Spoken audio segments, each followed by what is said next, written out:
not for the memory.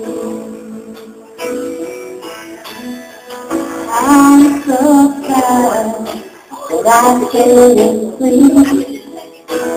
Sitting on the edge of something much too deep. Funny how it feels so much, but cannot say a word.